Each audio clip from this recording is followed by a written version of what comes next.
for what we discuss now.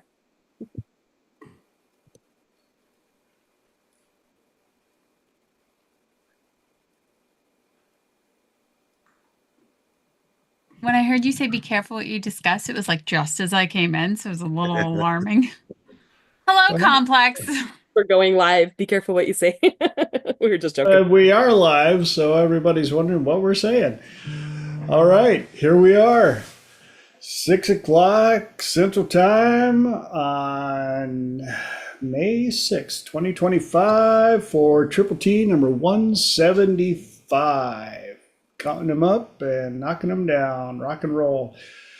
My name is TJ Zebel. I like to lovingly refer to myself as a professional problem solver, which I always follow up with, no, I don't know everything. I just have a unique way of asking questions and helping people find the solutions they are looking for. Welcome to Triple T. If this is your first time either watching live or the recording, welcome. For those of you on YouTube, every week I get to say, hi, Mom. Mom's watching in Minnesota. Yeah, there, up in the North Country where I grew up.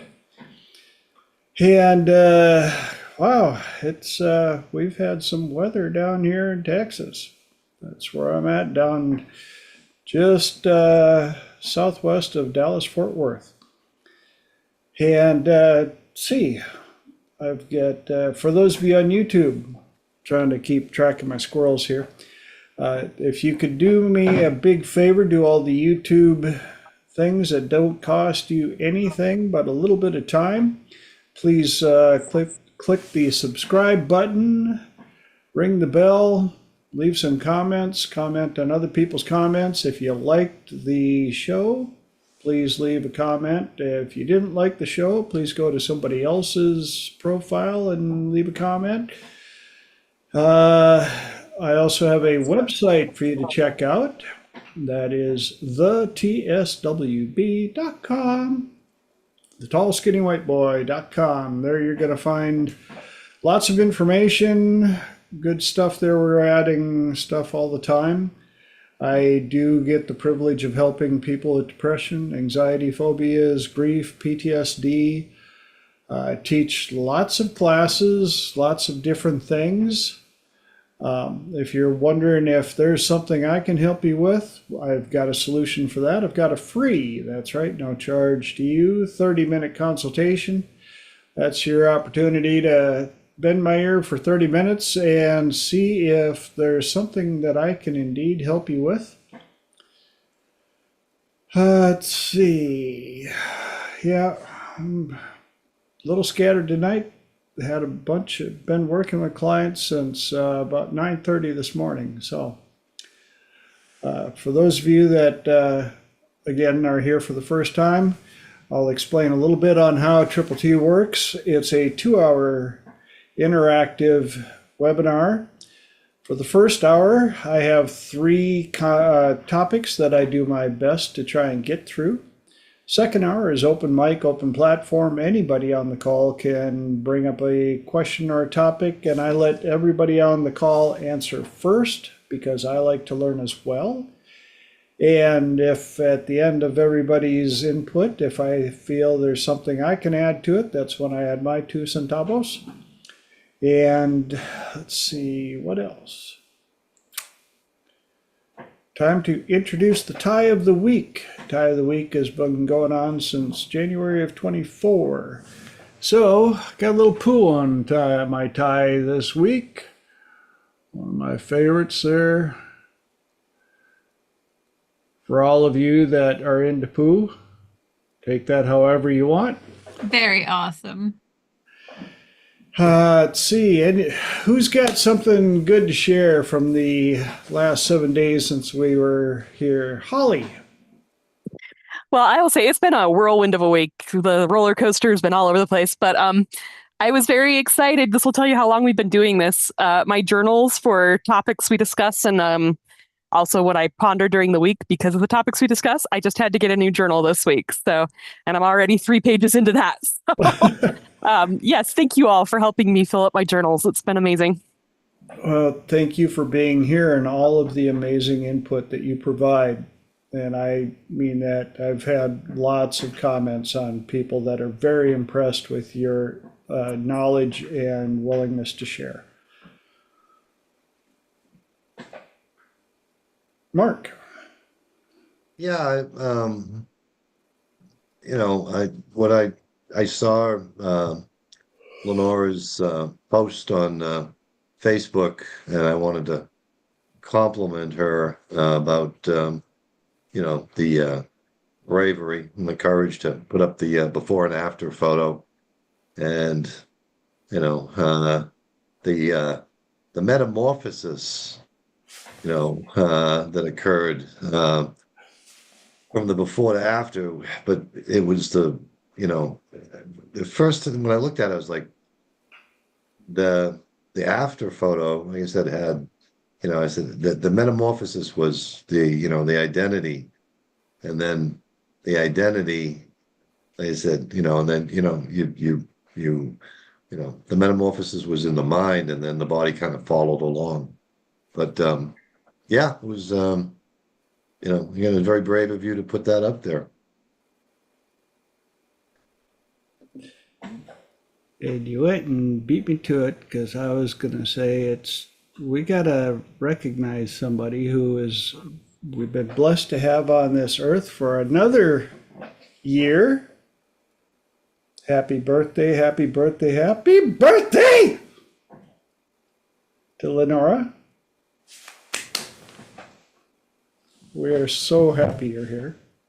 Thank you. I wasn't planning on crying this early on. Usually it gets me like 45 minutes later. But thank you very much. You're worth it.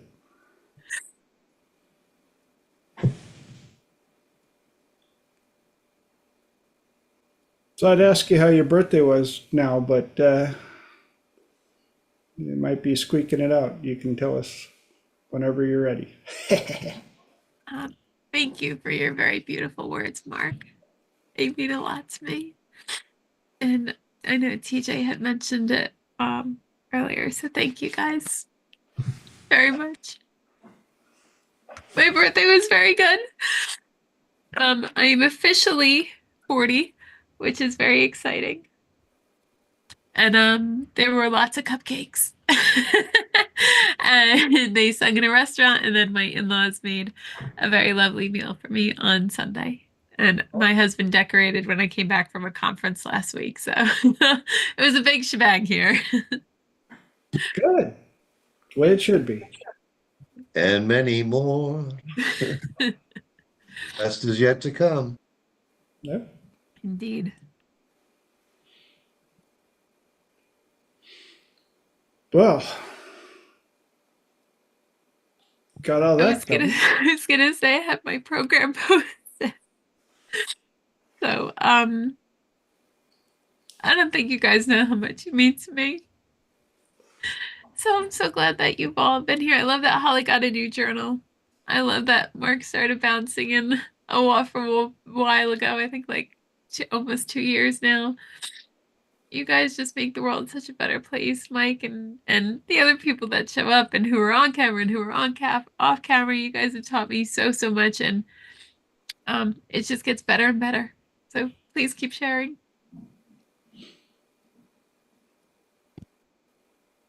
And stuff. All right, now that we all got the feels.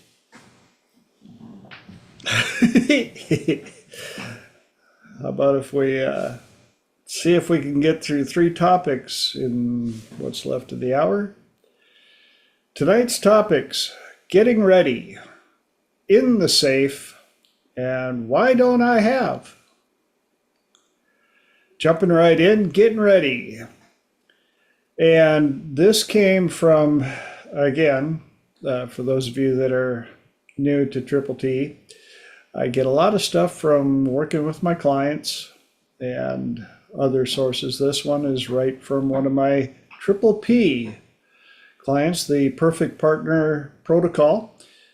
And I love it when my clients have that aha moment. And this was one of them. They've actually made it through their first year, and the transformation has been phenomenal. I am so proud of them. The things they have overcome, the things they have learned, the amount of work they have put into themselves and their journals. And hey Mo, and one of the things that finally clicked for them was I constantly tell my triple P clients that they are in the process of R&D, research and development. They are researching the human, whatever you want to call it, and they are developing themselves for their future partner.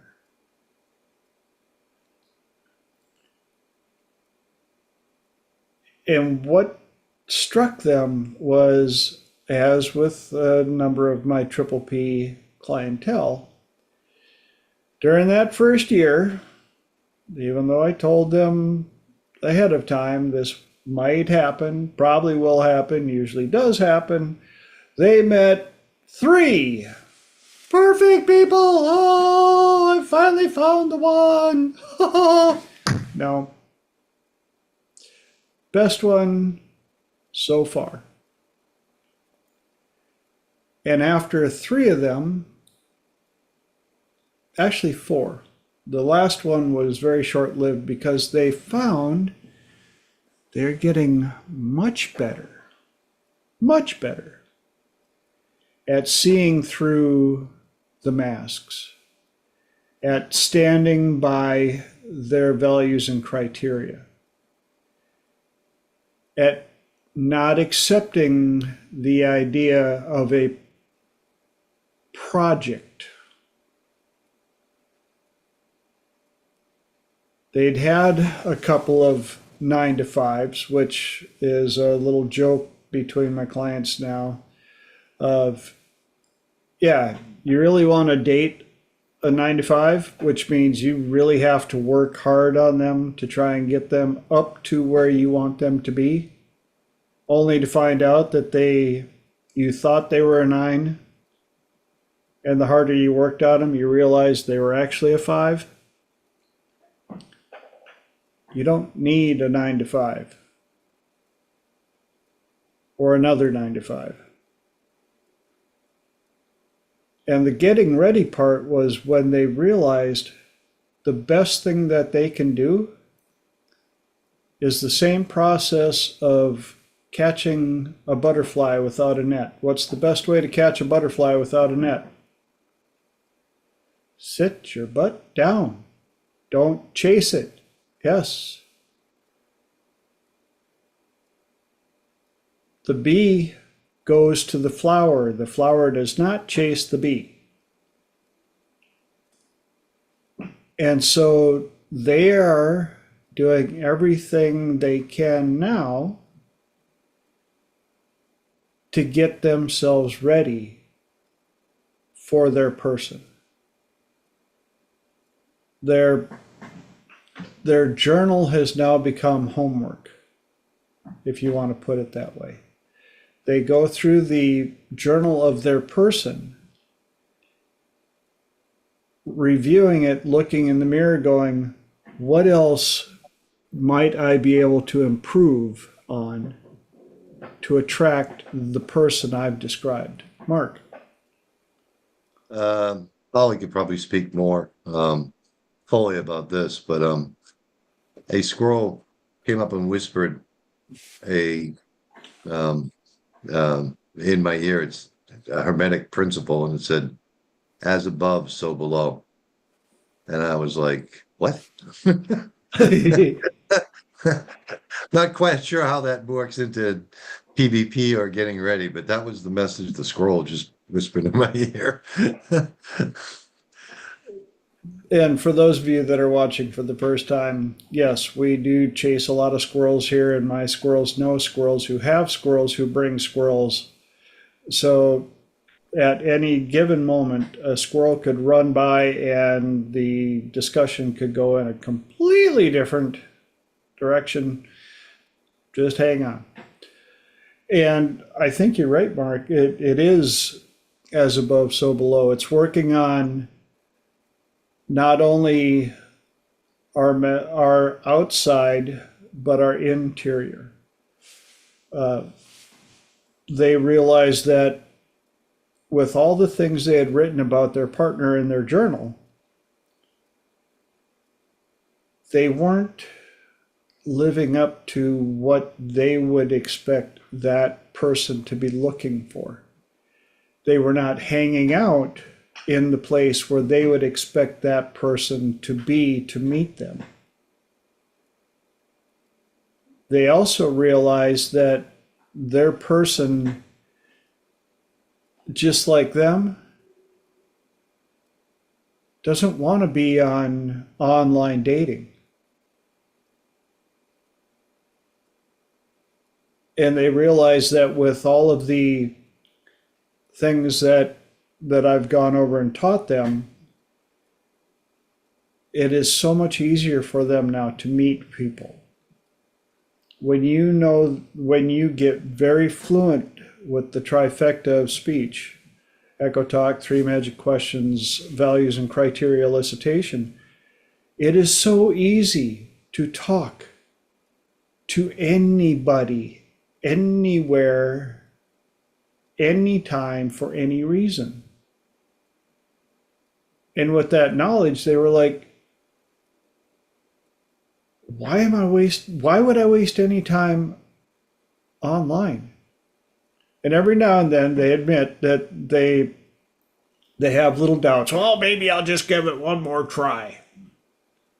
And they said the last time they went on, they only lasted 20 minutes and they couldn't take it anymore. Lenora. I don't know if I mentioned it last week or not. When I think of three magic questions, I think it should be called Make Friends Fast, or the fastest way to make friends. Because Yes. when I go into networking events, those are it's like the bread and butter. It's like, choo, choo, choo. Just throw them down as fast as you can. And it's wonderful to see how quickly you can actually make friends or move on to somebody else and say, oh, okay, there's not much in common here. I know who though would have a lot in common with you, and pair them up. So I do love the three magic questions. They just make friends fast. I think it needs to be renamed. And I've got a quick question for you. 5 years ago or before Yeah, I know. the trifecta. I saw the speech bubble with the squirrel. That's like, How would you have done then?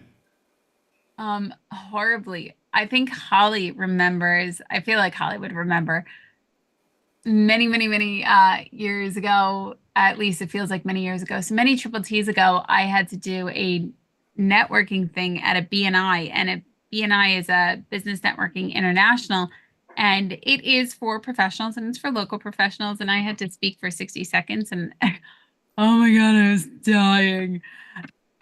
And Holly and TJ, after the call ended, after Triple T ended, they were coaching me on how to make it through. It's hysterical. And it's another, and what you can't probably tell is Holly laughing, going, I totally remember. You have come so far, my friend. Thank you. Yes. Thanks to everyone's help, and definitely your help. So thank you. Well, Mark. I just, again, sometimes my, my squirrels, they come up with some great insights, but, if now they're going to start becoming cryptic, I'm a little, they're going to start whispering in my ears cryptic things. Now, I don't know how much I'm going to like that. Just saying. Yep. Holly. Man, so many things that I want to say. First, I'm going to respond to what Lenora said. And this, I think, is helpful for all of us to say, too, because I do remember that.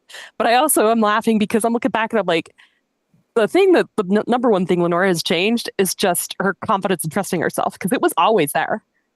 She always had this amazing talent. I've never known Lenora not to have an amazing talent for speaking, an amazing talent for getting to know people, a caring heart. Like, that's always been there. The difference is she's starting to see it, too.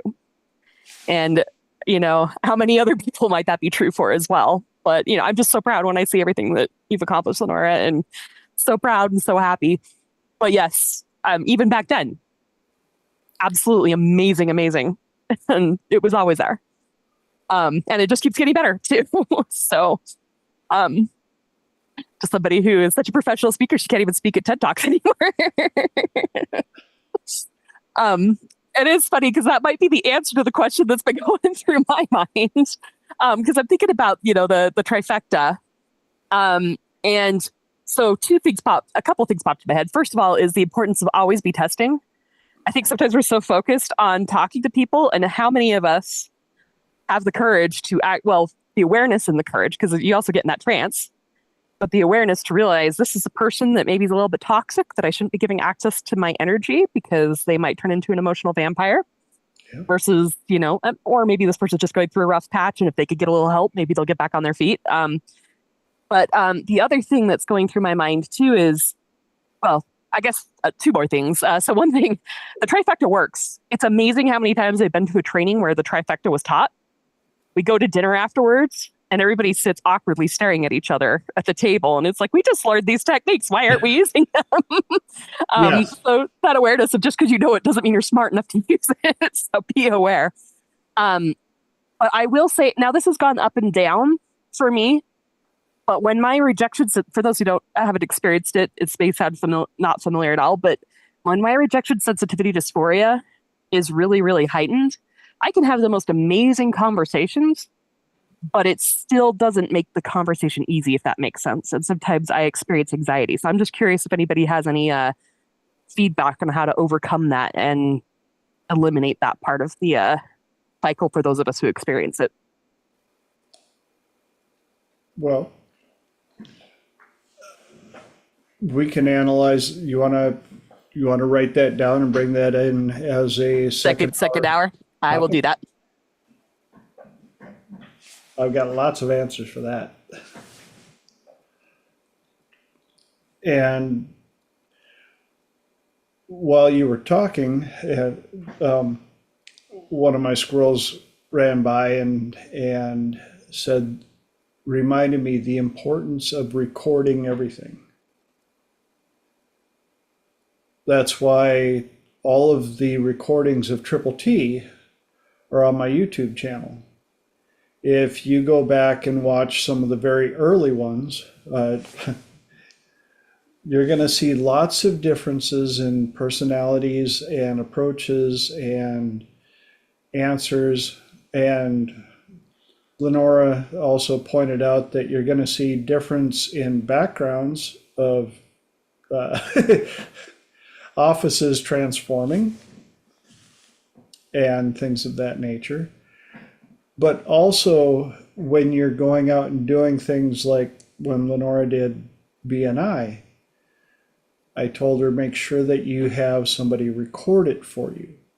Not so much that you have to publish it for public viewing, but so you have the ability to watch it with the sound first, and I think it was Vin On who also teaches this.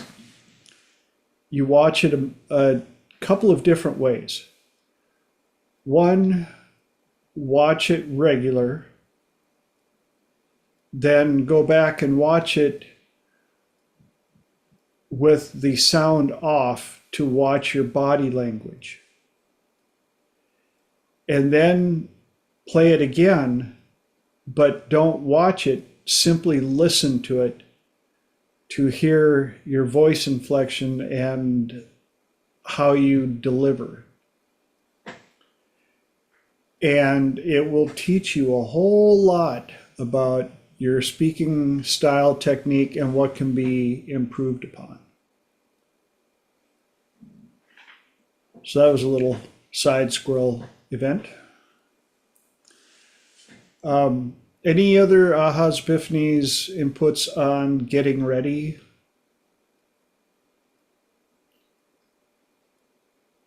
You can also use this for transformations of yourself, even jobs that you want. Sick of your job? Where would you like to work? What would you really like to do? How can you get ready for that? It drives me bananas, the amount of people that complain about their job not paying enough. And my question is, okay, so what are you doing to improve your market value? And they're like, what? Like, well, what do you do in your spare time? What are you studying in your spare time to make you more valuable in the market so that you can get paid more? Well, I don't have time for that. I got TV shows I gotta watch. I got movies I gotta watch. I got done working. I'm tired. I don't want to be doing that. Well, then you don't want the pay raise that bad. If you're tired of where you're working, or you're not making enough money, you're getting paid. You don't get paid for the hour. You get paid for the value you bring to that hour. That's why all these people screaming about minimum wage. Minimum wage was never designed to live on. Minimum wage was the entry level of the ladder for high school kids to earn a little of their own spending money and learn responsibilities of showing up at work. It was never designed to support a family. If you got a family to support and you have to do that at a minimum wage job, then when you get home, it's your responsibility to find ways to get ready for a better job. Holly. One thought I had, you were talking about a project, and one of the things that popped into my head is also the idea of, have you ever been somebody else turned you into their project and how you felt about it of, maybe sometimes they're giving you good feedback, but they want you to prioritize what they want to prioritize, and maybe that's not your priority. One of the thoughts that came to my mind, and this is getting to the job, is I had an economics professor who said he used to work in a business full of engineers, and they were all brilliant, hardworking people and great jobs they could do. But he said the mistake they made is they kept promoting them to managerial positions. Yes. And they were miserable in management. It wasn't their thing. That's all about people skills, which is probably their weakest area. So one of the things is just that keeps popping into my head is it's good to have a list. It's good to be developing yourself, but it's also good to recognize when something is an actual, this is something I need to improve on versus is this a values mismatch? And it's okay to have multiple values of, okay, it's important for me to be working hard enough and well enough and getting the right job to make enough money. But it's also okay to value things like work-life balance. And it's okay to try to match my skills to where they get used the best and where I'm the happiest or the people around me are the happiest. So recognizing there isn't just one value, there's lots of values. And it's good to figure out where you stand on all of them. I'm so glad that you brought that up because two things. My squirrels are just screaming over here. One, the business that put the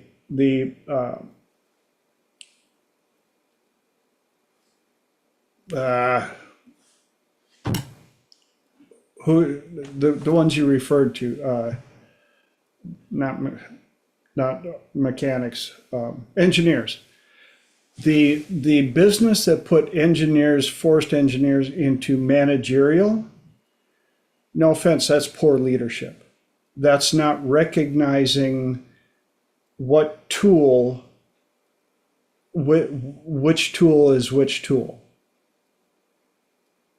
the second one is I saw a clip by Chris Chansky, and she was talking about how her business is doing so well. And one of the things that she did was she said, I don't have titles. There are no titles in my entire business.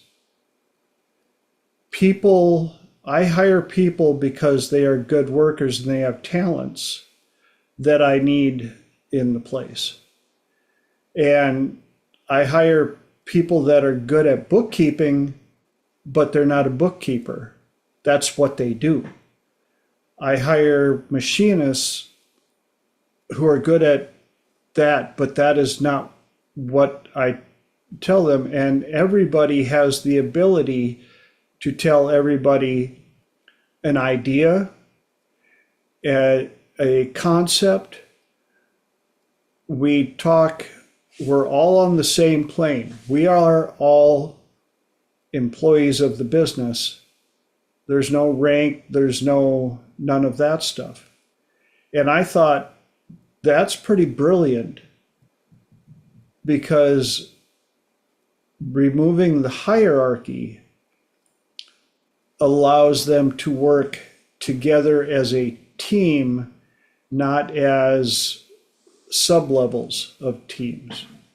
Now, I'm sure I'll get some feedback, and for those of you that are not on tonight's call, you can type your ideas in the comments.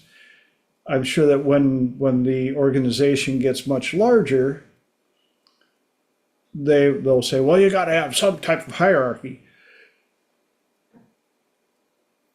That, I believe, still kind of sorts itself out. If you've got 4 bookkeepers, there will still be one that kind of has the higher level of knowledge that the other bookkeepers kind of respect and go to. They don't get the title of senior bookkeeper. They just happen to be the one that has the answers. The other point that came up that my squirrels are running about on the work-life balance, the season for improving market value doesn't have to be the rest of your life. My wife had a decent job, wanted a better job while she was married, 2 kids. And so she went to night school at the college to get a degree so that she could get a better job with better pay. And for a short period of time, especially when you look at her entire life, it was a rather short period of time. Her life balance was, work-life balance was screwed. She was barely getting any sleep because she was working, coming home, cooking dinner, putting the kids to bed, going to night school, coming home, get a few hours of sleep, get the kids up, get them ready for school, and pulling this all off while still working full time. But when she finished and got her degree, she got a much better job with much better pay and better paid time off. And I'm going to take this opportunity right now to segue right into the second topic of in the safe. And in the safe is spending so much time in the comfort zone that you feel safe. Safety of not having to be scared of growing, of trying something new, of one of my little personal projects this last 3, 4 weeks, whatever, was to finally answer the question for a lot of people asking, who is TJ? And I wrote this thing up about all the things that I could list that I've done and all of the different classes that I can teach. And thank God for all the travel that I did, because I didn't have a standard steady job waiting for me. And some of the people that I grew up with as kids, they have worked at the same place since high school. One of my classmates literally just basically retired from a job that they've had since they were a junior in high school. And I have no qualms with that. They enjoyed their tenure. They enjoyed their work. They didn't make a whole lot of money, but they were smart with their money. And that's where the different folks for different strokes for different folks can fit in.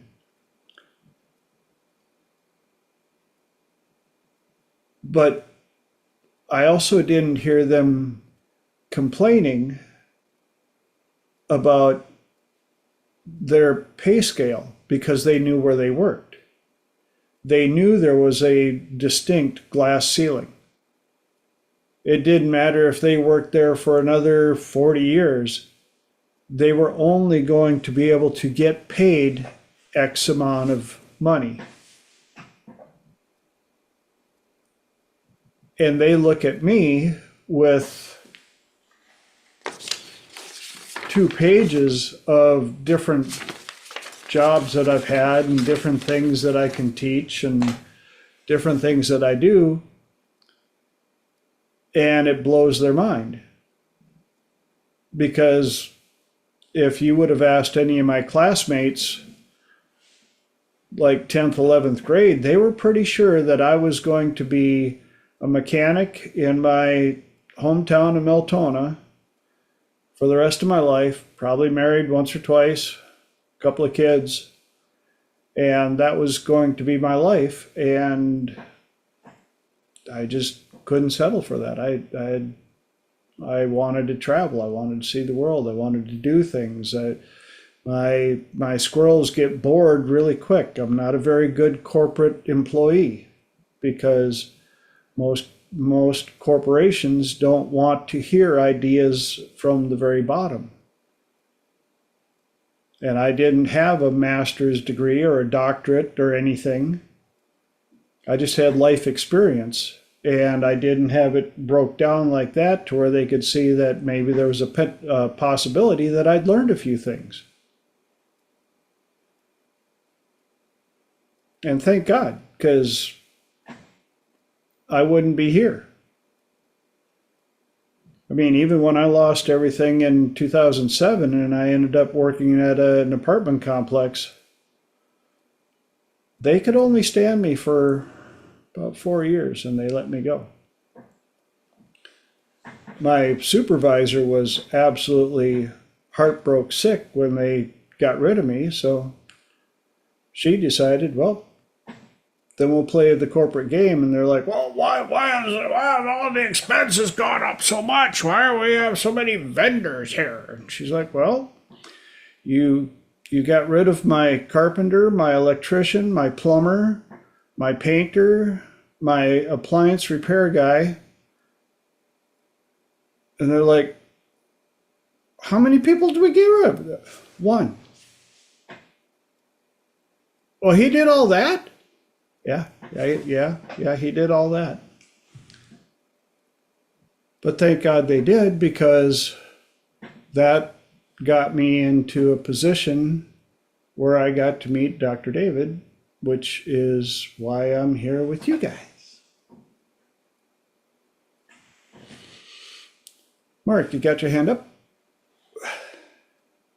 Yeah, again, you have that sheet of papers, who is TJ? But one of the questions I like to ask clients, because I hate diagnoses, I have to throw a label on people. But one of the questions I asked you, does that all that everything you've written down there, does that really describe the totality of you?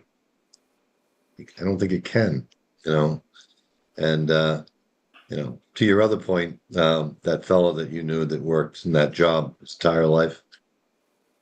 I've met a few people that are in those types of jobs, and Rogerian, the top of this one fella, Alfredo Costa, he grew up in Portugal in a house with a dirt floor, and he had a home. He had he had his wine vines out back. He was totally self-actualized, and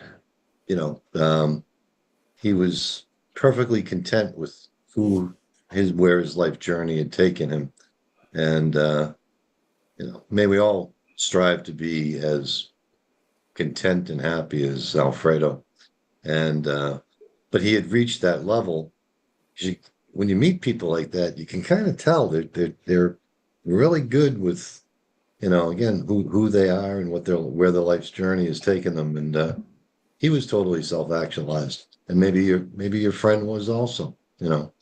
That's something I think we're all striving for, is to get to that top of the pyramid where we're self-actualized. And 100%. You're right. And that's why I have zero judgment against those people that I know from back home. One of the metaphors I use is some people only want a cheese sandwich. They can go to the buffet and all they want is a cheese sandwich. And I have nothing against a cheese sandwich. I like me a good cheese sandwich myself. But I also know that the world is a buffet, and it is a big buffet, and there is a lot of good stuff at that buffet. And if somebody is very happy with their cheese sandwich, awesome. But I don't want to hear the person that goes up and gets the cheese sandwich and goes, I can't believe this is all I get. I'm like, well, what have you done to deserve to go to the meat? That's too much work. It's way over there. Well, then you get the cheese sandwich.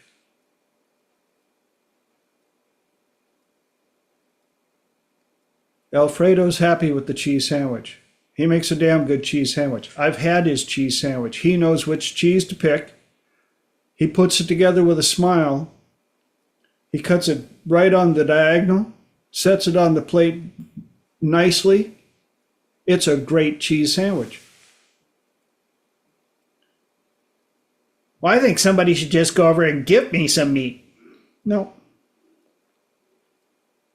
You need to go get your own. I did.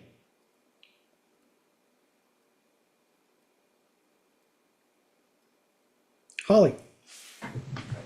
Got several things as always running through my head.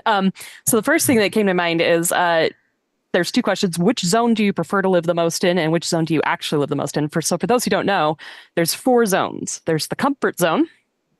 There's the zone of proximal development, which is where all the growth happens. That's where you're basically pushing yourself sometimes a little bit beyond your skills, sometimes a little below your skills, but you're kind of, straddling that line. Then there's the zone of overwhelm. This is where you're getting floods of cortisol to maybe hopefully help you do more, even though it doesn't work, but that might be the hope. And then there's the zone of adrenaline, which is where you're in your fight, flight, freeze, fawn mode. So the first question is, where do you live? For the most part, and we all go into all 4 of them, but where do you spend most of your time? And then where would you prefer to live if you had your choice? So one thing to think about, but the thing that keeps popping in my head too is, if you prefer the comfort zone, I mean, once again, no judgment of those who do, but 9 times out of 10, the comfort zone is a mirage. So you may think that you're all safe, but that may actually be the most dangerous place for you to sit anyway. And the universe, when it's ready for you to move on and it wants to get your attention and you're refusing to grow. Now, I don't know, maybe different people have different life paths. maybe the comfort zone is already challenging enough. Maybe they signed up for it. I just need a rest life. I don't know. I'm not going to judge that. But if you are supposed to be growing and you're choosing not to grow, the universe is going to try to get your attention, in my experience. So anyway, I have a whole bunch of examples of this, but the other thing that's popping into my head is, so if you do take risk in accounting, we talk all the time, the higher the risk, the higher the return. Obviously, the higher the risk, also the greater chance of failure.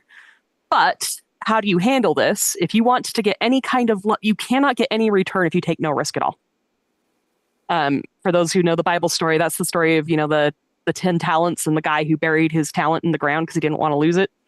He got no gain whatsoever, and he was told, why didn't you give this to the money changers? Why don't you just at least put it in the bank so you could get interest, But if you want to make real money, you have to take higher risks. But the way you can keep yourself safe is diversify, diversify, diversify. Mm-hmm. So the key is you're not taking just one risk. You're taking risk in lots of areas of your life. And while some may fail, keep in mind that it's not, if you have a 20-sided die going to D&D and you roll it and you have to get a 20, if you only roll once, the odds you're going to get a 20 are not very high. But if you say, I'm committed to rolling this die 1,000 times and you only have to get 20 once, you're probably going to hit 20 at some point. So anyway, just throwing that out there. No, a great analogy. I'm so glad you brought that up, because if it's 1 through 4, the comfort zone at the bottom, I've accomplished the most stuff dancing on that line between 2 and 3. And I've dipped down and got mighty comfortable in the comfort zone, in the survival zone. And thank God, the universe, my guardian angels, whatever you want to call it, went, that's enough. That's enough. You are not meant to be laying around here and survive in the comfort zone. You got stuff to do. So it has a way of getting you out there. Michael. So 2 additions to add to Holly really quick. The servant who did nothing with his talent was given to the one who did, because they were called talents. Here's your talent, hold your talent, here's your talent. And he buried it in the sand. And when the master came back, said, hey, dude, you did nothing. And the one did lots. He took his talent and gave it to the other guy. Yep. So if you're not going to do anything with it, it's taken away. So use it or lose it. Back also with your lessons. We all do sign a life contract, I believe, as far as coming in, spiritual contract, whatever you want to call it. And we all have our lessons to learn in this life.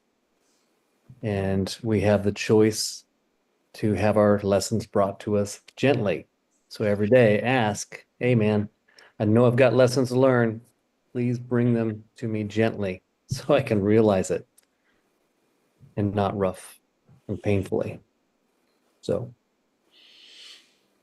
great points, because I've had both. I've had those lessons that were like, oh, well, that was cool, that was nice. And then I've had the ones going, ooh, okay, that I'm glad you think that I'm that strong, but next time could you maybe analyze and give it to me a little easier? And in the end, I've survived all of them, so I was that strong. I just didn't feel it at the moment.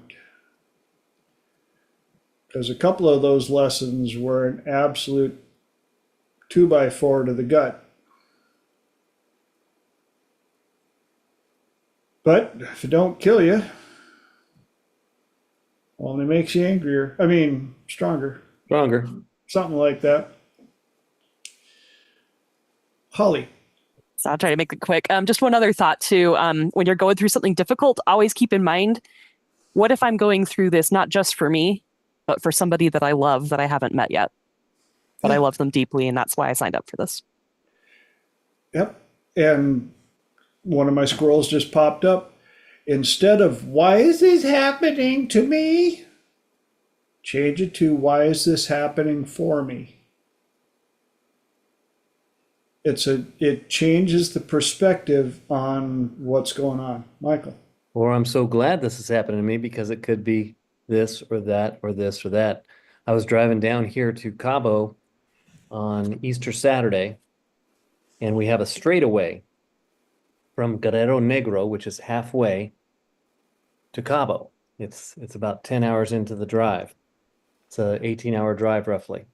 And there's a straightaway where you can it's just straight and you can go super, super fast. And they had a cop who gave us a 45-mile-an-hour speed check for 40 miles. Do you know how bad that sucked?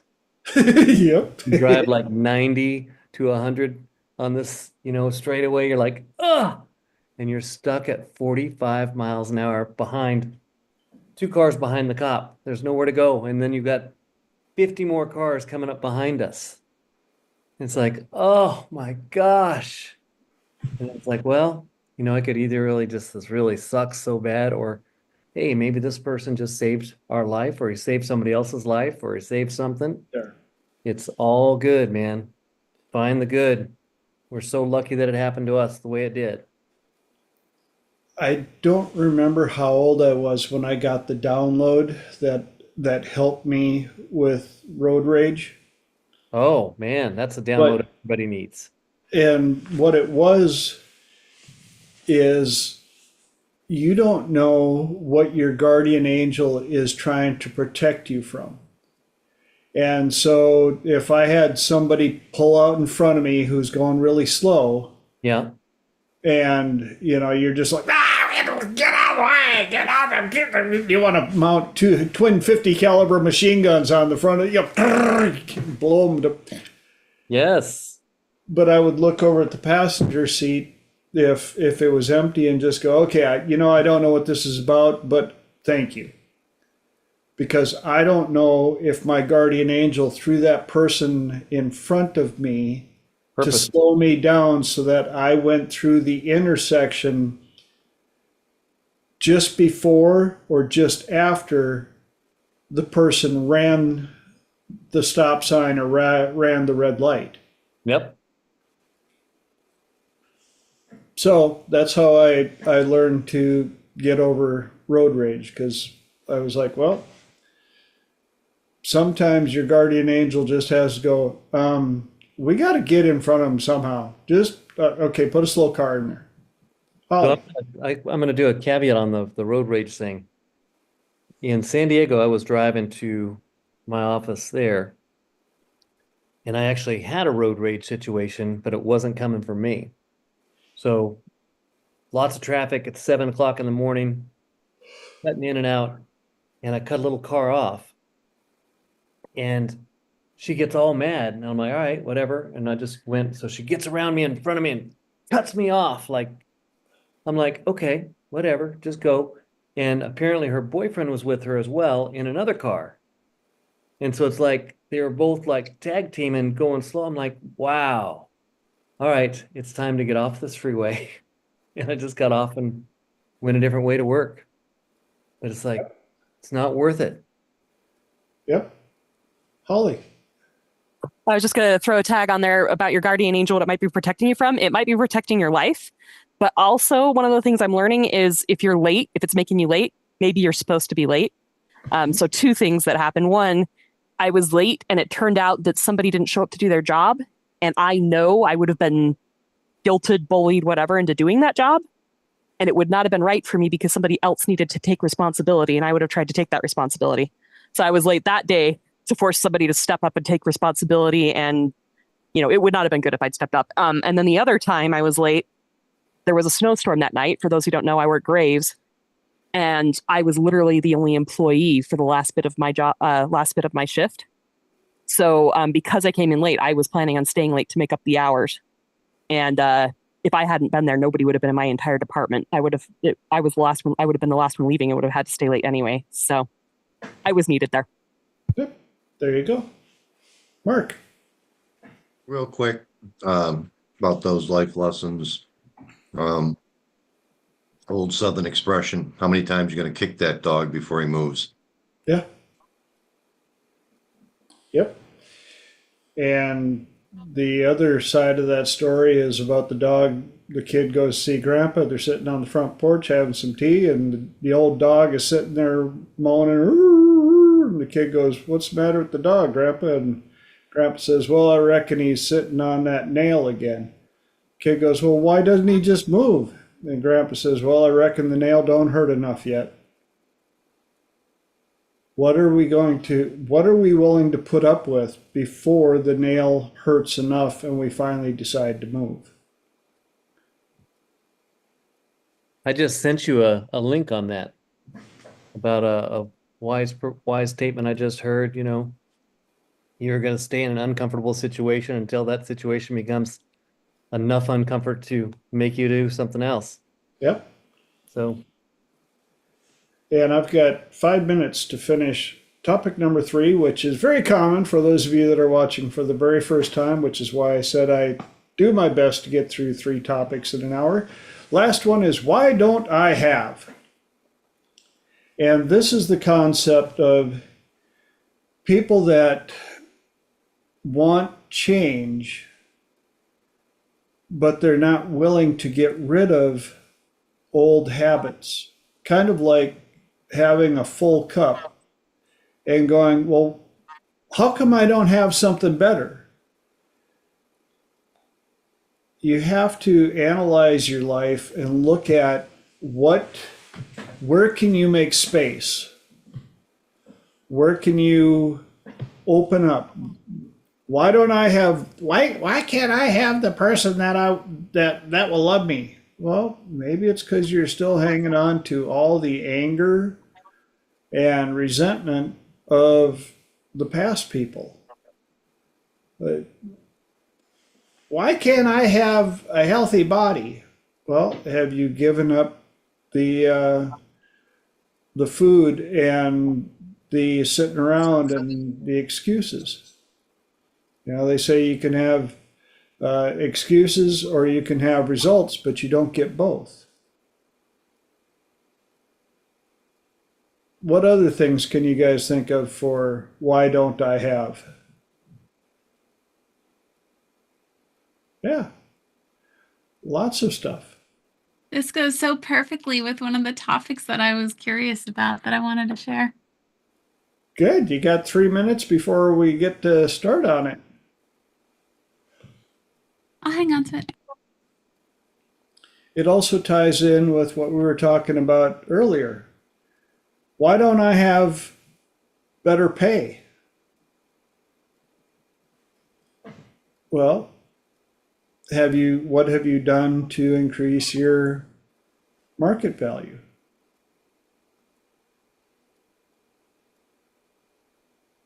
Why don't I have a better life? Because you're still hanging on to the old one.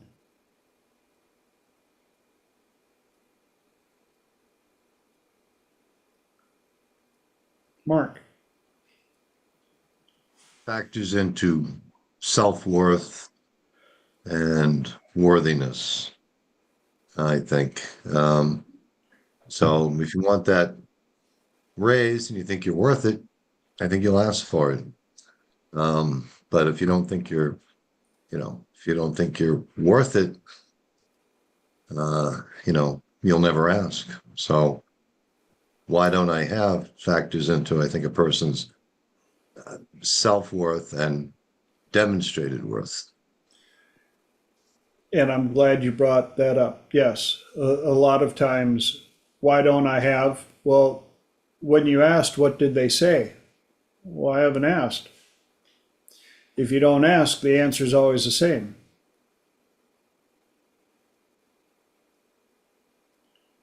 Which is why I tell people I've gotten really good at asking questions. I am not afraid to ask questions. I will go up to anybody and ask questions. Yes, I am one of those rare dudes apparently that will actually ask directions. But so many times I'll hear people complaining And yeah, I'll ask them, well, what did they say when you asked them? Well, I didn't ask. That's why you didn't get it. Ta-da! And that brings us right to the top of the hour. Managed to squeeze in all three, barely. But if you're just tuning in and this is their first time watching Triple T, this is where we switch gears to open mic, open platform. Anybody on the call gets to answer first. Then if there's anything else I can answer or add to, that's when I add my 2 centavos. And I know for a fact that we've got some questions and topics saved up for the second hour. So which one of you polite chipmunks is going to just go for it and ask first? Holly. I guess I'll go first. I've got several to ask, but I'll ask the one that I kind of started in the first hour. So I agree that the trifecta makes it a lot easier to talk to people. But I have noticed that for some reason, and it does go up and down depending on the phase of my life, that I still experience rejection sensitivity dysphoria and anxiety. So for those who don't know, rejection sensitivity dysphoria, you pre-live something, then you live it, then you relive it. And there's just this anxiety involved with pre-living it, living it, and reliving it. And there's always, it could, one of the weird things about rejection sensitivity dysphoria, I don't know how it responds to, if any of you've worked with this in trance, let me know. I don't know if it responds to hypnosis, but one of the weird things is one of the only conditions that doesn't respond to cognitive behavioral therapy. So you can understand you have it, you can understand it's unreasonable, but even that understanding doesn't seem to make a dent in it. So anyway, I definitely experience it. And I've noticed that the 3 magic questions, the echo-teching, the trifecta does help with that, but it still is there. And so I'm just curious if anybody has any suggestions on how to make that go away, make it better. Lenora. Something that helps me a lot is recognizing that the feeling that's coming up is not me, that it's a part, that I literally have to move it out in front of me and have a whole-fledged conversation with her. And there are times where I will forget to do that. And then there's finally an alarm going off in my head going, oh, this is not you. This is not your true self. This is just a part that's very, very insecure. Something is going on.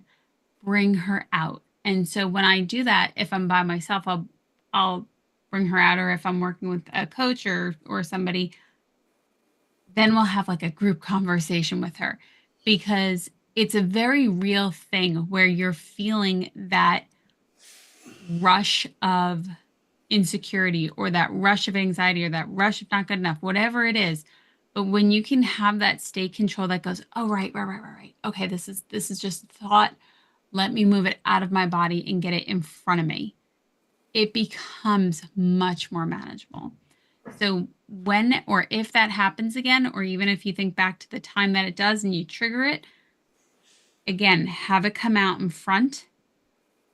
And then even, I know Elijah's on the call and he'll love this one, even that version. So then split that part and go, okay, so show me the energy that's consuming you. So now you took this part and you separated it into 2 and you separated it again.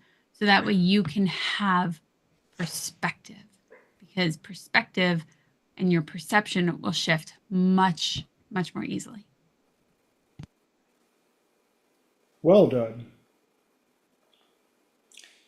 Who else has an answer for Mark? I was just in awe of what Laura said. Again, sometimes we have to use disassociation in a positive way. By separating, you're disassociating the thoughts from that was just brilliant. But the thought that came to me earlier was, Holly, that, again, men don't do this because unless you're really well trained, but when you're having a conversation, when you're using the trifecta and you're getting, you're using the echo technique and you're getting a whole bunch of data. Again, we're guys, we don't analyze the data, or unless you're really well trained, but women have a natural proclivity, I think, to analyze the metadata in real time. And maybe that analysis in the real time can lead to, the effect of what you're feeling. You're re-experiencing it, but you're re-experiencing it how you told yourself you were experiencing it. I guess that's really bad English, but yeah, analyzing the metadata is, in real time is something that women do that, we're just guys. We usually can't do that. But, so that rejection, scenario, dysphoria, is probably happening in real time. I mean, that's not a real helpful thing but in terms of analysis, I think that, that's what, because when you're having that conversation, when you're using the trifecta, like I said, if you've gotten into the habit of, looking for the earmarks of rejection, you'll find them. But again, when you were talking about it earlier, that was the word that the squirrel whispered in my ears, like, metadata. Make sure you mention metadata. But yeah, you guys do that in real time. We don't, like I said, unless we've been very well trained, we're not analyzing the metadata that someone else is giving us for,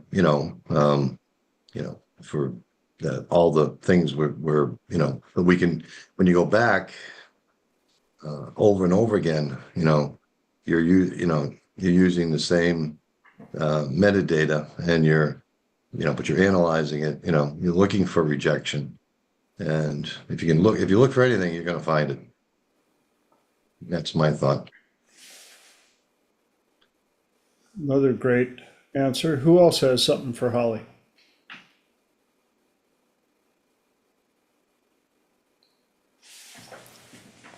One of the things that came to mind with me was understanding spotlight effect and self-gaslighting.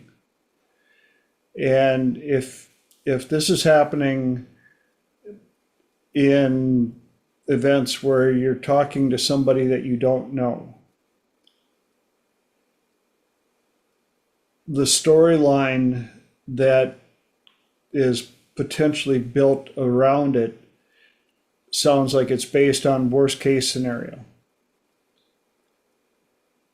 And with the spotlight effect going, well, they're going to hate me for, and we know that people can disapprove of you for a billion reasons.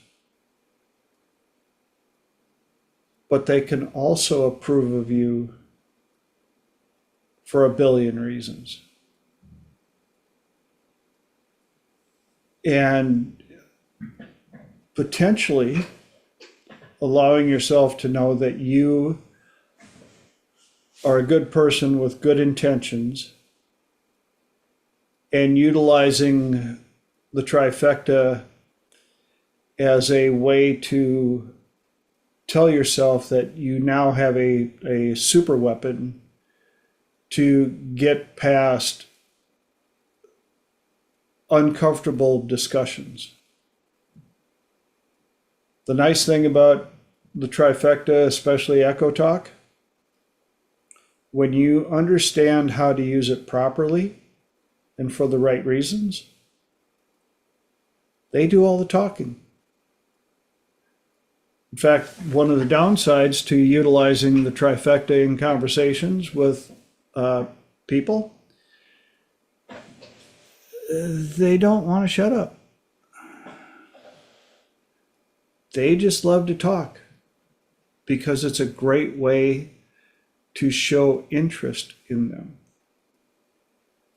And you may potentially want to see if there's anything about them that reminds you of somebody that you've gotten along with before.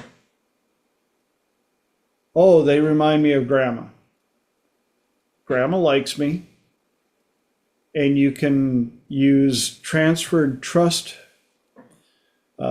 straight out of Stephen R. Covey's Speed of Trust, and go, they look like grandma. They remind me of grandma. Grandma loves me. I'm a good conversationalist. Therefore, the chances that they will reject me are extremely low. They're never zero. Even your best besties can have a bad day. So, along with disassociation and all of the others, you can put together a wonderful stew of beliefs and techniques, and just keep working at it. And reach out to us to help you along the way. That's why we're here. Does that help?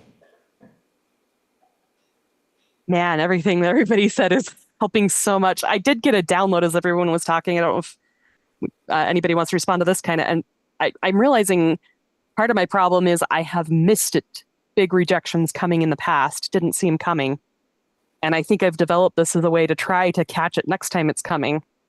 But I'm realizing the data that I'm evaluating wouldn't have told me anyway. I'm just trying to, was it Mark that said, somebody said, if you look for it, you're going to see it there no matter what. And I think it's me trying to look back and say that the rejection, I could have seen it coming. And I think a normal person, maybe there are people who could have seen it coming, but the data that I picked up on, I think I could go through that data all day long and still not see it coming. So, yeah, I don't think it's doing it because that's the problem is I tell myself, oh yeah, I trust, and then I get burned again, and I trust and I get burned again. And it's like, yeah, but hyperanalyzing isn't helping with that anyway. I think I told myself it was helping and it wasn't helping. Yeah. So I still need to find a way to recover from it when I don't see it coming. That I haven't answered, but I think this has helped me a ton. Thank you. My squirrels are screaming right now. And the simple answer is, you've been dealing with human beings in their natural environment. And I don't think there's a single human being on this planet that has dealt with more than 10 people that haven't had the rug pulled out of underneath them or been surprised when somebody turned on them or there was rejection. Unfortunately, that's one of those human nature things that, and so as Mark so well put it, if you look for it, you'll find it, especially for something like that. And like I teach all of my students and clients, in the quantum of possibilities, best case scenario has just as much probability as worst case scenario. The one that you will see the most is the one that you look for and the one you feed the most energy to. Even if you look back at recordings, you can look at the exact same recording. You can play the exact same recording. And if you're looking for the worst case scenario, you'll see it. And then somebody will switch things or say something to you and you'll go back and decide, well, I'm going to look for the best case scenario. And you're going to play the exact same recording and guess what you're going to see? The best case scenario. And you're like, how can both of them be there at the same time? They always are. They always are. And so it'll come down to which one do you want to see the most? And it always cracks me up when people are like, well, I want to see the best, but I always find the worst. And as I dig deeper, I find out they're actually looking for the worst because they're expecting the worst. They're just hoping the best. And if you're feeding the worst case scenario energy and you're looking for the worst case scenario, and all you're doing is hoping the best will show up, you're in a bit of a conflict. And you're making it a little difficult for the universe to give you the goods. Just my thoughts from the squirrels. Lenora. One thing that was very helpful to me was hearing and noticing and separating out, that's not this person. Even certain conversations that will come up in my marriage or with other people, I will point out now that I'm aware of it, because somebody pointed it out to me, that they were not that person. And it really made me take a step back going, oh, I'm carrying something and I'm putting it on you. Like I might as well be smearing jelly all over your shirt. I'm tagging you going, you're going to do this. And when I was able to stop and realize that I was putting that on them and allow myself to take a step back and say, okay, well, how else might I look at this? What are the things that I need to pay attention for? And am I creating them in my head and filing them through my own filter system? And even in certain things, I even did it over the weekend, and I had said, okay, look at me in the eye. I'm not that person. I'm not what you're thinking that I'm going to do. That's not me. That's not who you know. And it was helpful in the moment for that person to understand, okay, maybe, possibly, I could understand that. And it helped them take a step back and start to rework it in their brain. So even if you notice that, Holly, if you're doing something very specific and working to stay on guard, which I can completely understand, also noticing and going, okay, these are the characteristics I look out for, whether you want to write them down or just make a mental note of it. But also, here's what I did notice. Here was the evidence of that it was this person and not somebody like this person. And again, my squirrels are just jumping and screaming. And one thought that came up is the concept of good cop, bad cop. And why was it so important to make sure that hopefully you had good cop, bad cop? One was trying to convince you that they know that you did it. You're the one that did it. You're the person we're after, and I'm going to do everything I can to prove that you're the person. And the good cop is, I don't know you. I don't know if you're the person. Help me know who you are so that I can help prove that you're not the person. Who do you want on your side? I would rather go around with the good cop because they're still a cop. That's the ABT. Always be testing. But just because things have happened in the past, you can choose to live in the past and let it taint the future,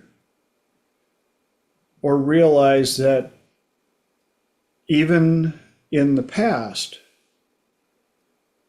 you were around enough people that were good. You just remembered the thorn that hurt the most. And we can decide to be happy that thorn bushes have roses, or we can be angry that rose bushes have thorns. Same bush. I would rather focus on the rose and figure out how to delicately position my fingers to hold it than to be angry at the bush and never touch it and miss the rose.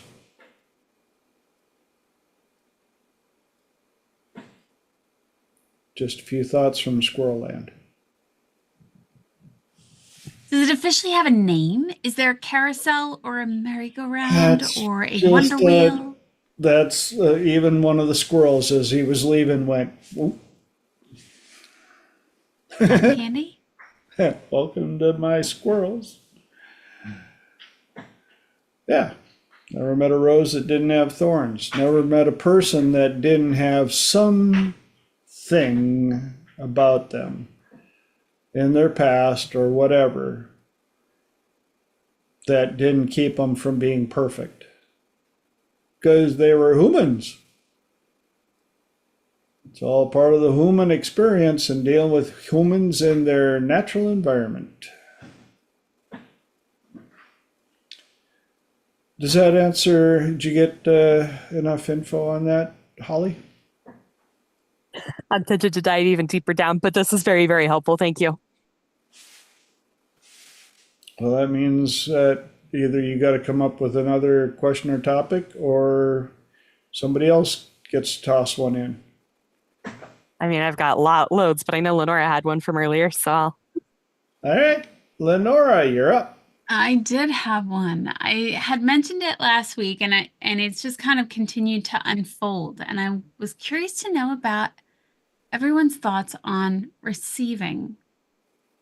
And when it comes to receiving, we can become so identified with our thoughts and our feelings and this version of me and so much that we don't necessarily pause to consider where our thoughts are coming from.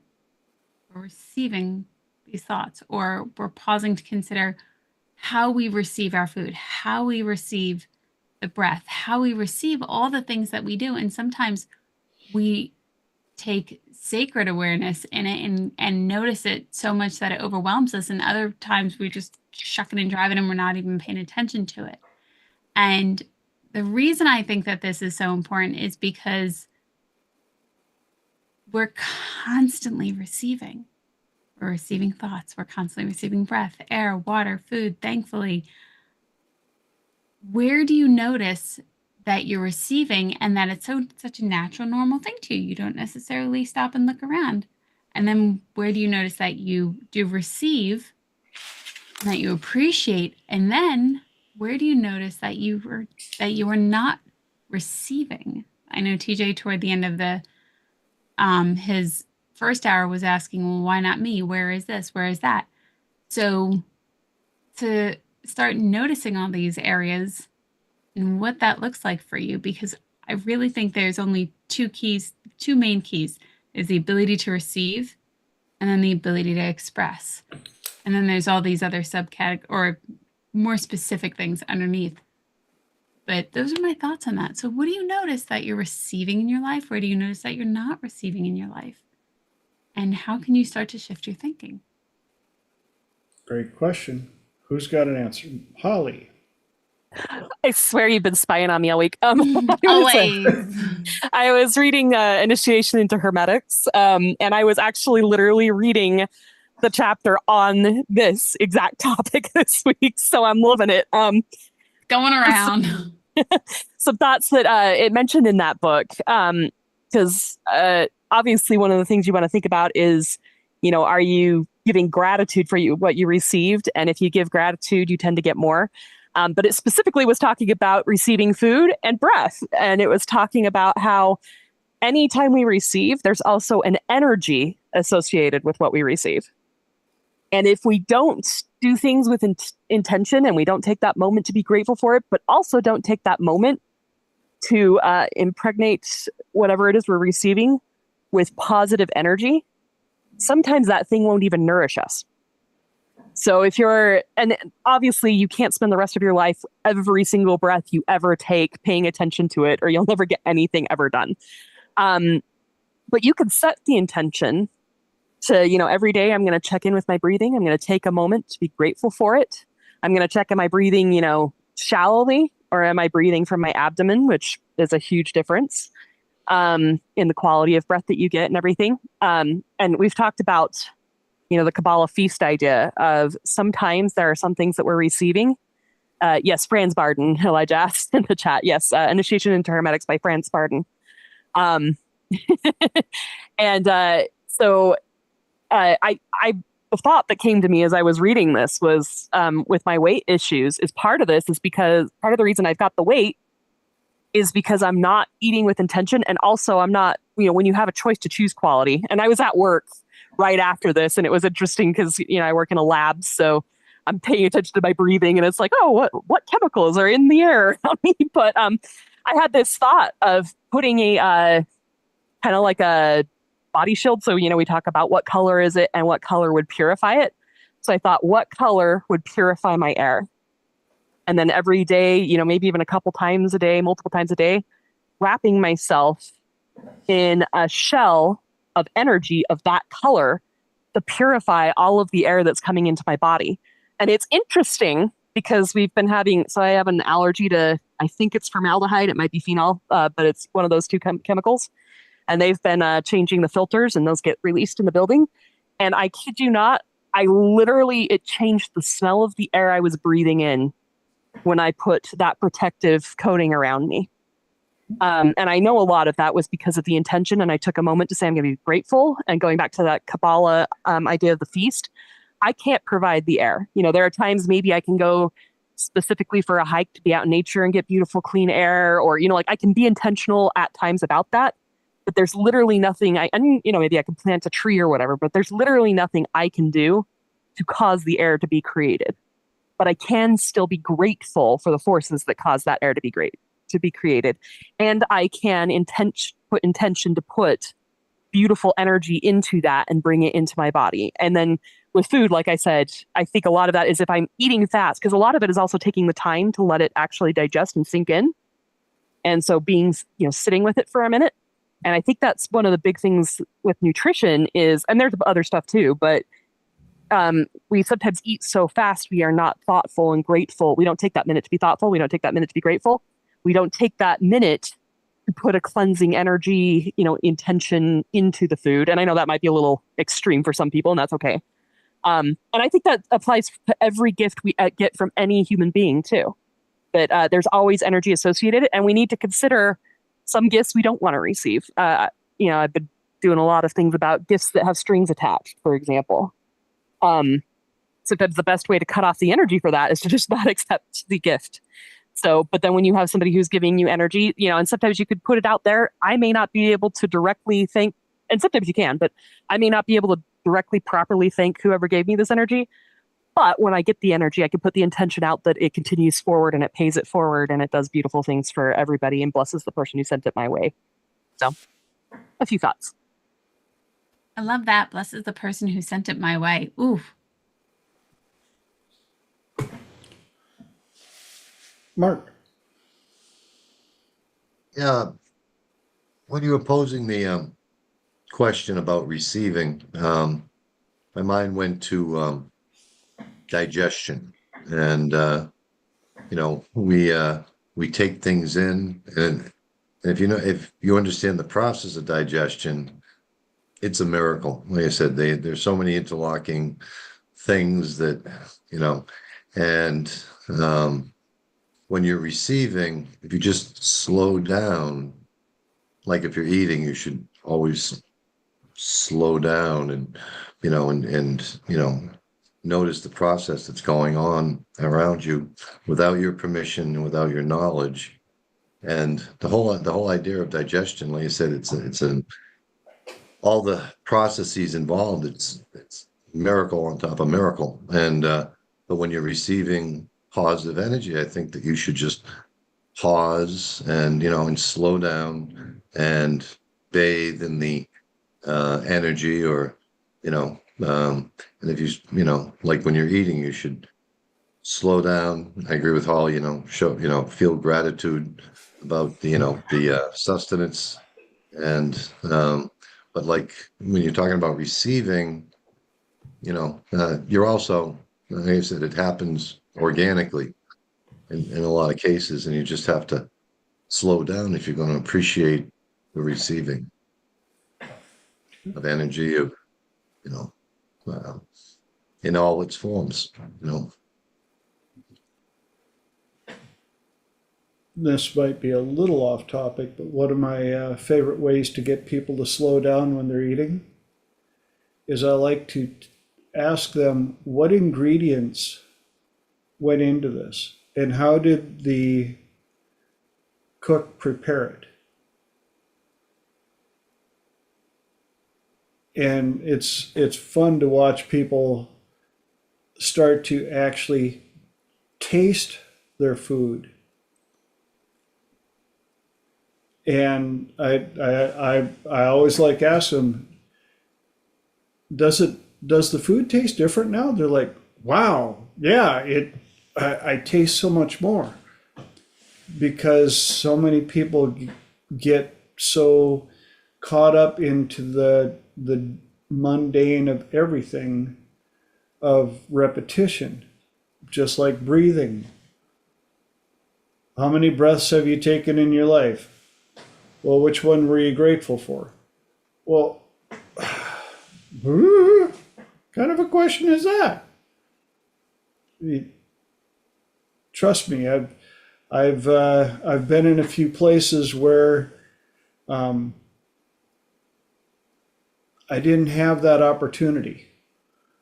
Rafting, whitewater rafting, and got dumped and put in the spin dry at the bottom of a deal underneath a raft.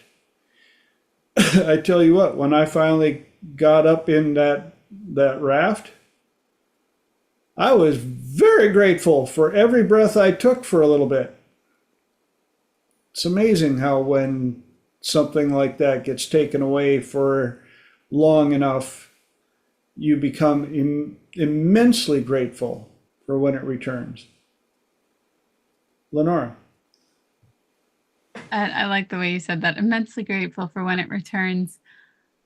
Something that I literally noticed it this morning, and I actually, Holly, you'll appreciate this. I noticed something coming up this morning during my workout, and I was like, all right, apparently we're having this conversation right now. So brought her out and had a whole conversation with her at a younger part. And the way that I started to notice this was that we're constantly receiving. And for some reason, it appeared to me as like a constant stream of stars and just energies flowing down all across the earth, all across people.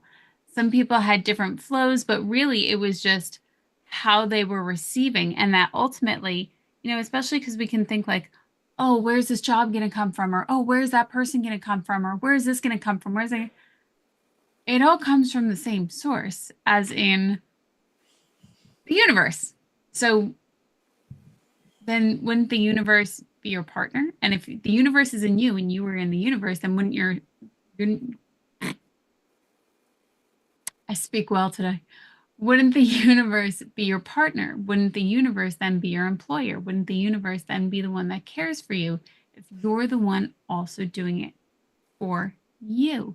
So what I really liked about it is that it kept giving me perspective and perspective and perspective. And it was not so intense where I was. And in that perspective, I was quite literally able to calm down. I'm like, oh, then it's just a thought. Okay, so then we're just trying to calm her down. Okay, this is much easier. So,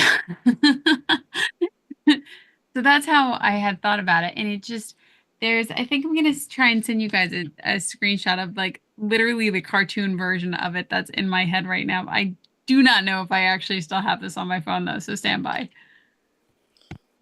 Holly. Just real quick, Lenora said that there's a scripture, and I can't remember the exact wording of it, but it says something to the effect of, to many it is given, but only to some do they receive, or something like that. So this idea too of often that is what manifesting is literally just being willing to receive what has already been given. Yep.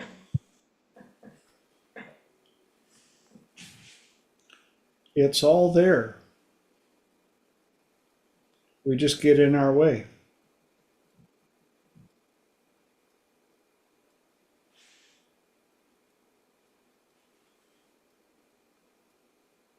Yep, it's all here.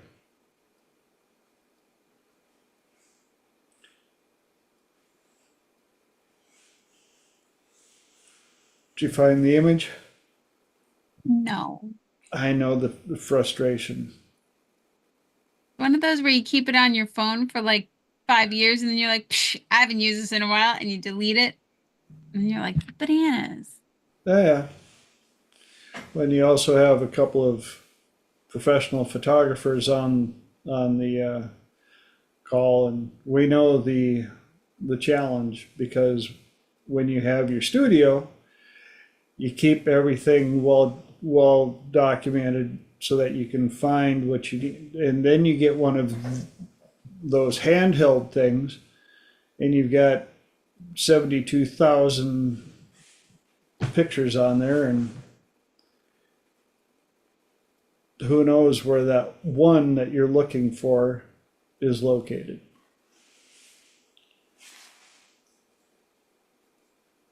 Mark. I had another question. If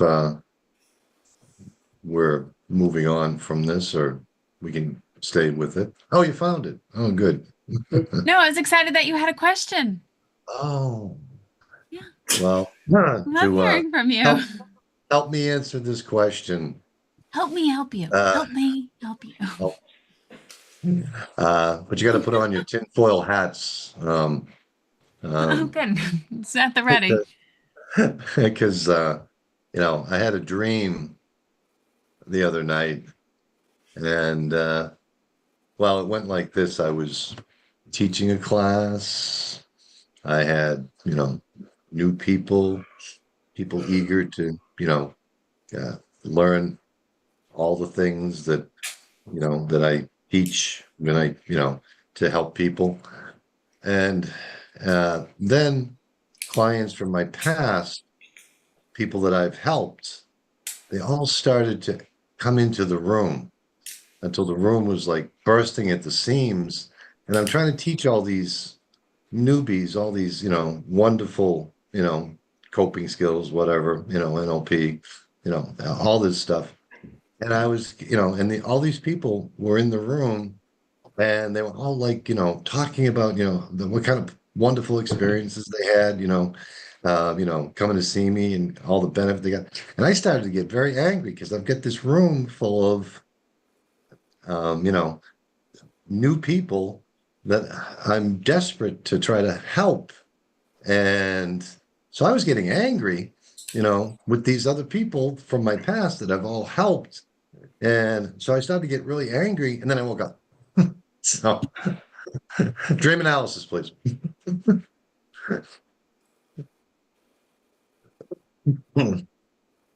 Okay, sorry, just before we get into this, so who was it that was causing the problems? It was people from your past that you taught before that were Yeah, maybe people more that advanced students, or Yeah, they were like, they were folks that I had helped along the way for, all the time that I've been helping people and all the things I've taught them. And they were crowding into the room until the room was like chock full, and they were all talking amongst themselves. And oh yeah, he taught me this, and oh yeah, this was great. He really gave me the insight. And it was interfering with all the new people that I wanted to help, basically. All the new people that needed, all those things that these other people were, like I said, it was all positive, but I found myself getting very angry. I'm like, I just wanted to yell at them to shut up. I got to help these new people, so, and then I woke up. I'm going to take a stab at this. Now, I will throw out there, first of all, my first rule in dream analysis is ask your higher self, your universe, source, whatever you want to call it, what did this dream mean? And whatever that answer comes, that is your answer. So, I mean, we can all speculate, and you can see if any of these resonate with you. So you could say, let me know if these are any of the layers with it of the answers people get. I know if I had that dream, what it would mean to me, because it really resonated with me. So first of all, I think that's a very real phenomenon. And what it is it's the danger of the person who knows just enough to be dangerous kind of thing. So we get a new idea, and a lot of us get so caught up in, oh, I know about this topic. I'm going to go out and I'm going to start teaching before I listen. That seems to be the number one thing that people don't get is because I think that you could even be, halfway up there. None of us are perfect in our understanding. And I'm going to love what Elijah has to say on this too. But, you know, I will be in classes a lot of the time and I'll be trying to do a healing session on somebody. And that student that's in there, maybe second class and they're brand new to this, they think they know everything and they want to jump in and try to give all the answers. And they don't realize that they're actually, they're not even talking about the thing that the person even wants. Or often what will happen too is they're not teaching at the level the person needs to be taught at. So, for example, if I go back to kindergarten, I had this experience. I think was it first grade or fifth grade? Anyway, I was substitute teaching and I was also tutoring. So I was tutoring somebody in chemistry. And one of my go-to teaching methods was to say, what is 2 + 2? And if they answered 4, the correct answer is that's wrong. Because I didn't give you units. Your correct response is to say, what are the units? So just to give you an example, 2 inches plus 2 centimeters doesn't equal 4 of anything. So, however, I then went to substitute, and I think it was like first grade. And I had to teach them what is 2 + 2. And the correct answer was 4. And I just remembered this happening at the same day, just blew my mind of, it was the right answer for both students, sets of students, but it was the exact same question with a different answer. And it was because of the level of the student and what they're prepared to hear. And so I think a lot of times what this can mean is, we're doing good things along the road, but if we don't have healthy boundaries, not only for ourselves, but for those who we're trying to heal, for those we are healing, for those we are teaching, we have to have healthy boundaries for them when we're teaching them, to the point that we have to call people out, and they mean well. All of us on this journey, we mean well, we stumble, we do the best we can. But if we notice that somebody is giving feedback that's not helpful and is making it worse, sometimes the best thing we can do is call them out and say, I'm sorry, this space is protected. We're not going to let you crowd in here. We're not going to let you talk over each other. I'm choosing to hold the space. Whatever I need to do, I'm going to do that. So if I had that dream, the message to me would be, first of all, when you're teaching or healing, hold the space. Because, I'm a pushover. I'm a people pleaser. I don't want to hurt anybody's feelings, especially people who are on this journey and they're doing such great things and they have good intentions. But no, that person's healing or learning is so important. It's important to hold space even with people who have good intentions. And the other message that I'd be getting is also don't be that person who's the student who's coming in and talking over. Make sure you're listening more than you're talking. Make sure you're not making so much noise that you're actually interfering with somebody's ability to heal and somebody's ability to learn. That's what it would mean to me if I had that dream. Great analysis, as usual. Elijah. Morning. Good morning. This is going to be really low quality compared to what Holly just said, because Holly gave a lot and I'm just going to give very little. It is my belief that dreams are a safe arena for your nervous system and your unconscious mind to try things, because we have learned that we cannot be harmed in our dreams. And so really, all I think was happening is that you recognize on some level that you're going to be more successful, and you were trying out a uncomfortable situation in a safe environment to see what the worst case scenario would be if you acted horribly and got angry, instead of what you would actually probably end up doing if that was a real scenario. And so really I just think it's practice and a learning, and not much more than that.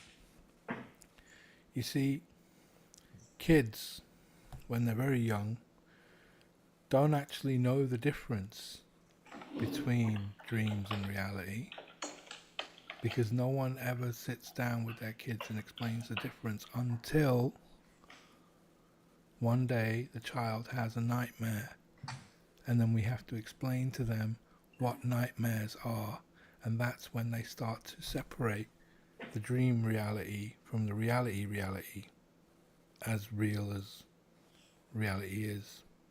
At least, dumbing it down the way we do, in the way that most people accept it today.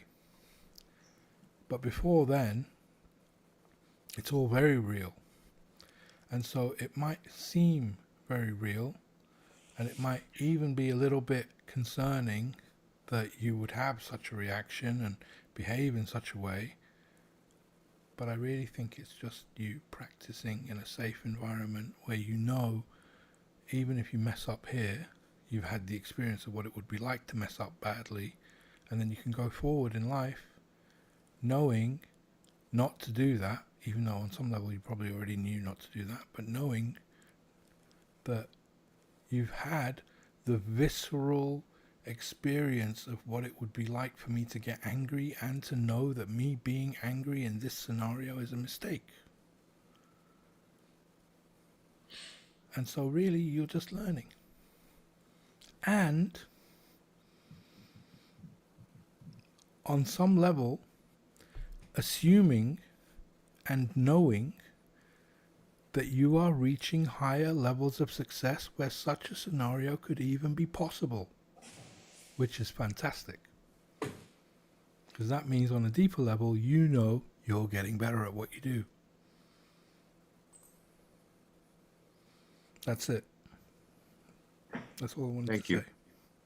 say. Great input. Thank you. Anybody else got some input for him?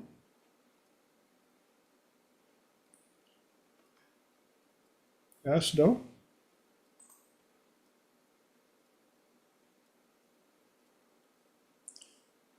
And we've got the lovely Miss Fran here. Good to see you. How are you doing? I'm doing good, thank you. Yeah, well, I'll shout out what Lenora kindly said. I just got a People's Choice for an art exhibition for a very large cardboard sculpture I did, and I'm quite tickled with that. Awesome. It's beautiful. I saw the pictures online and you had sent it to me even before it got posted. I'm so excited for you, Fran. Congratulations. It's beautiful. It's quite large too. Yeah, It's bigger than me. yes, it's not a small piece. I think you posted it in here a couple of weeks ago. Yeah. Very awesome. It was fun. I love it. Did I miss it? I will put it in the chat again. Hang on.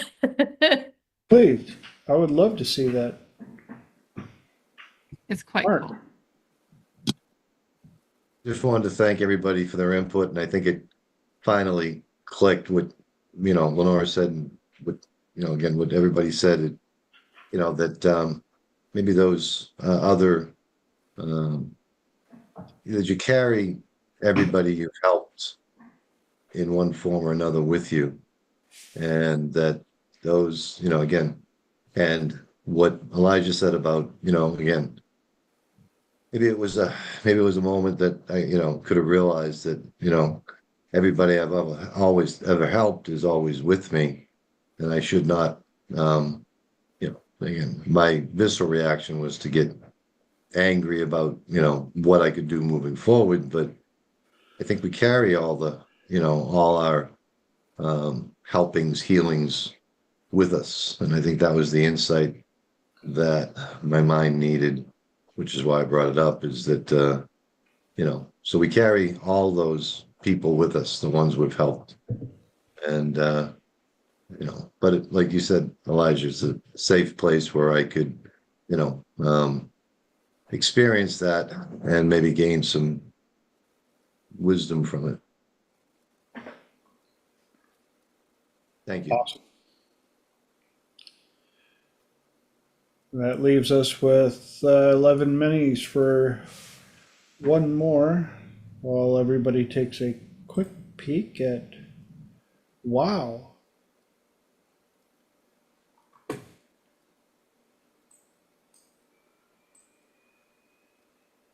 What did you make that out of, Fran? That was cardboard, and there was a little bit of recycled packing material and a couple of recycled bamboo sticks. So for strength. And I was so proud of my engineering with this is the cardboard sculpture of a very large pelican. And because it was so big and it needed transporting from my place to the exhibition, I needed to build in the ability to take the wings off. So I was so proud of my engineering. I created wing scabbards that slotted over the support structure. And I thought that was possibly the coolest thing about the whole so thing. cool. That thing is awesome. I know. You deserved first place with that. Thank you. And I'm coming from an artistic background, a construction mechanical background. So all the things you've described, well done.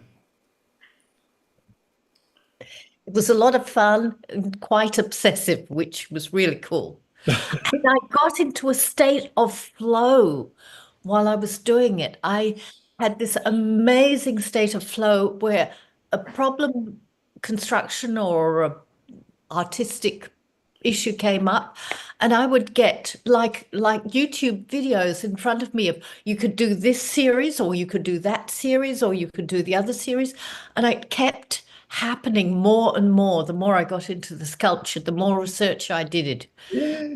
It was really special to actually feel that higher wisdom connection happening and the flow. So that was special too about it for me. Awesome. Well done. Very proud of you. Holly got your hand up. First, I'll say for those who are on YouTube, you're missing out. This is if you ever need an excuse to come on and join us live. You get to Yes. see things like this. This is absolutely incredible. You're missing out if you don't get to see it. So quick question, if I need to take this into a different week, that's okay, but we could get started on it. Hopefully this will be a relatively quick one.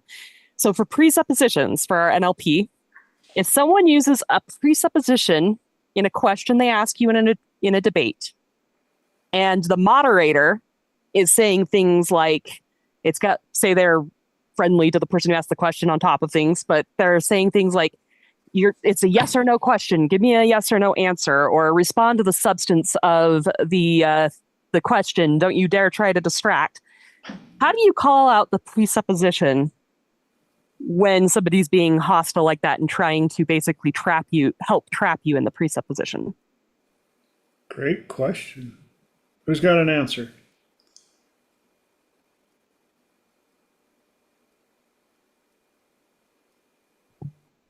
I do not. I'm not that linguistically savvy. Mark. I think I'm stealing something from Jordan Peterson. He said, "I'm not going to answer your question, in that fashion. You're trying to box me in into a yes or no, and that But I'm not going to answer the question the way you posed it. I will answer the question the way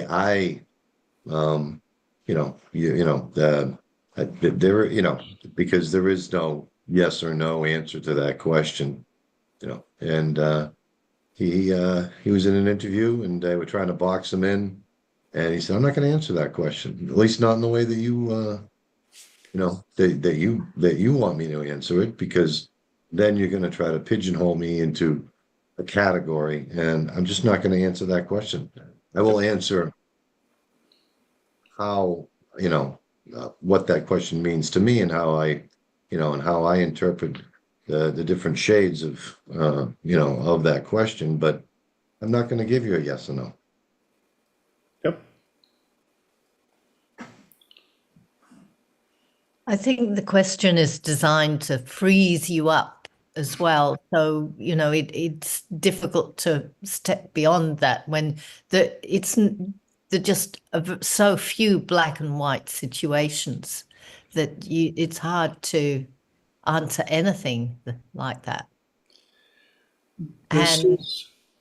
Go ahead, Fran. No, You go. This is the reason learning linguistics and language is so important. The people that get caught in these types of questions are the ones that learn the basics of communication. They're the easiest to trick, they're the easiest to manipulate. The ones that study language and NLP and things of that nature will more than likely recognize this style of question right away and refuse to get pigeonholed into a corner with, like Mark said, or talked about with Jordan Peterson in that interview. It'll be, I refuse to answer the question the way it was asked. Find a better way to ask it. I'm not refusing to answer what you're looking for. Give me a better question and I will give you a better answer. But this question is a no-win question and I refuse to play it. Mark. You should watch, there was a YouTube video of Clint Eastwood, and it was a very hostile crowd, very hostile interviewer, and and with pausing, and he was able to get the audience on his side, and in the end, he got the interviewer to but the interviewer thought, oh, I got this old actor, I'm gonna I'm gonna manipulate him, I'm gonna we're gonna have a good laugh at his expense. And what he was able to do in the course of like an hour to change the vibe of the audience and the interviewer and humble the interviewer, it was amazing.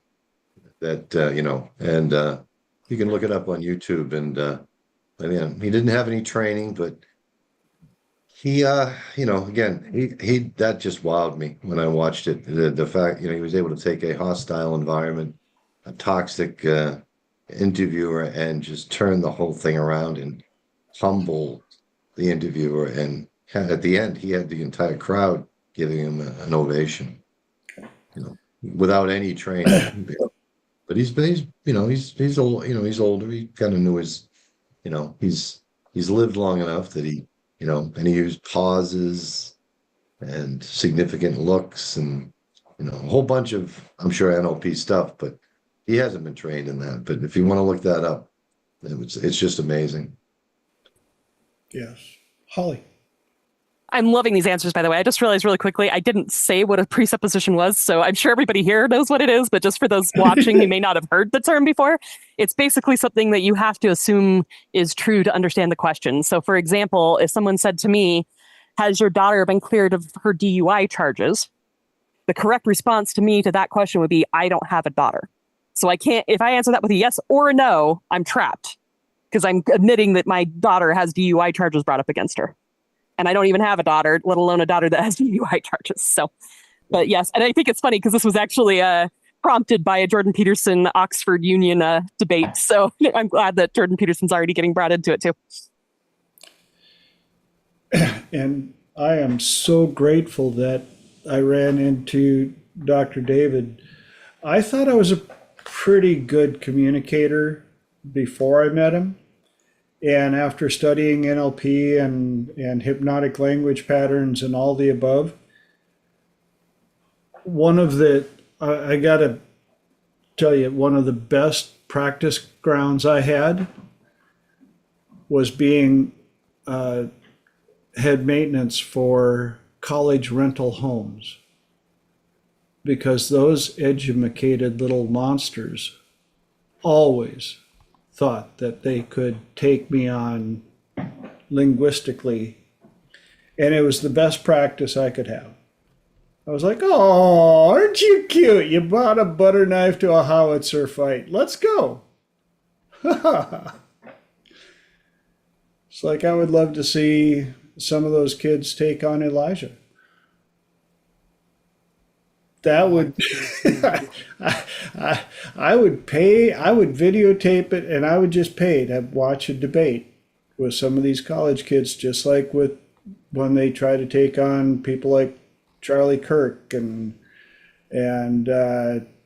who else? But I watch these and I'm like, oh, you're not at that level. I'm sorry. That should never deter people anyway. Just go for it and learn. I would like to say, Holly, the reason I didn't say anything is because if I start talking about this, I will need a minimum of 45 minutes to an hour to get my thoughts out. And so I only had like 2 minutes at the end there, and I know we're over time, and TJ doesn't like that. One other thing I will say, there is another one. There's an interview with Jordan Peterson and Kathy Newman. If you have not seen that, go on YouTube. Jordan Peterson's interview with Kathy Newman. It is a spectacular demonstration of how to not get pissed off when someone is really gunning for you, and to really, okay, I don't know why, but to not get upset. That's the main thing. This interviewer is coming at you and they're being hostile. The first things first, state control, is don't lose your shit. Yeah, you stay calm, and if you watch Jordan, he's absolutely methodically rips her to shreds in the most calming and loving way possible, and she has nowhere to go. It's fantastic. So watch it, learn from it, and ask me this question again when I have lots and lots of time to answer. Awesome. And I don't think it's my mic. I think it's my voice. I'm losing my voice. Well, and speaking of time, yes, we are unfortunately out of time. I always, this is the challenge with my promise to keep this at 2 hours out of respect for everybody else's time. And I will always remind everybody, I don't know how to reproduce time and give it back to you. As soon as I figure it out, you'll be the second to know. But thank you so much for offering up your precious commodity of time here on this platform. I love you guys so much. And for those of you out on YouTube, love you, Mom. And I hope to see your beautiful smiling faces back here in 7 beautiful days. Enjoy life. Live it as full as you can. Be good. Be nice to each other. See you soon. Thank you, everyone. Thank you, TJ. Welcome. Bye, guys. Right, See you next folks. week.